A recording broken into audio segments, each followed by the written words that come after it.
তাকে ধরে থানায় নিয়ে আসবেন। আর আমার দলের চাঁদাবাজ যদি হয়ে থাকে তাকে আগে নিজেরা আপ্যায়ন করবেন, তারপরে থানায় নিয়ে আসবেন।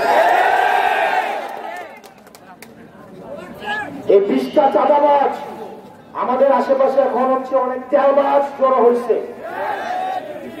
এক জায়গায় দাঁড়াবো, পিছন থেকে সেলফি তুলে প্রিয় নেতার সাথে প্রিয় সেলফি, এই সেলফি বেছে চাঁদাবাজি করে আপনারা এরকম এই সেলফি পলিটিক্স বাদ দিতে হবে। আপনারা যারা রাজনীতি করতে চান, আমার কথা হয়তো আপনারা পছন্দ হইতে পারে। একজন সৎ মানুষ যদি আমাকে ঘৃণা করে, একজন সৎ মানুষের ঘৃণা আর 100 অসৎ মানুষের ভালোবাসার থেকে আমার একজন সৎ মানুষের ঘৃণাটাই বেশি উত্তম।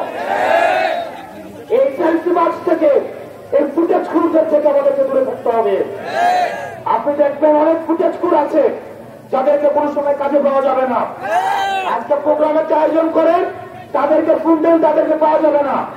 তাদের সব নেতার সাথে তাদের ছবি, তার এই ছবি বাণিজ্যের মধ্যে তারা ব্যস্ত। এই এলাকায় এসব ছবি বাণিজ্য যারা করে তাদেরকে চিহ্নিত করুন। তারা মন থেকে কাজ করে, তারা সেলফি নিয়ে ব্যস্ত থাকে না, তারা এই ছবি নিয়ে ব্যস্ত থাকে না, এই ফুটেজবাজি নিয়ে ব্যস্ত থাকে না। আজকের পর থেকে আপনাদের এই শেরপুরবাসীর মাধ্যমে সারা বাংলাদেশকে বলবো, যারা রাজনীতি করতে চান এই সেলফি পলিটিক্স এগুলো থেকে আপনারা বের হয়ে আসুন। অনেক সময় দেখা যায় আমরা নিজেরাও চিনি না, পাশে আসে রাস্তা দিয়ে হাঁটি সেলফি তুলে আমার নাকি একান্ত কর্মী, প্রিয় নেতার সাথে ওর সাথে নাকি আমার কমিটি নিয়ে আলোচনা হচ্ছে।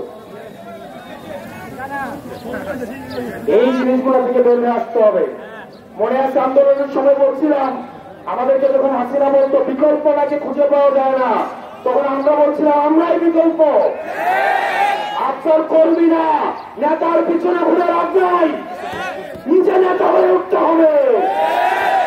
মনে রাখতে হবে আমাদের কাছে যেটা হয় ধ্রুব সত্য, নেতার ছেলে এসে নেতা হয়, কর্মী সবসময় কর্মী থেকে যায়।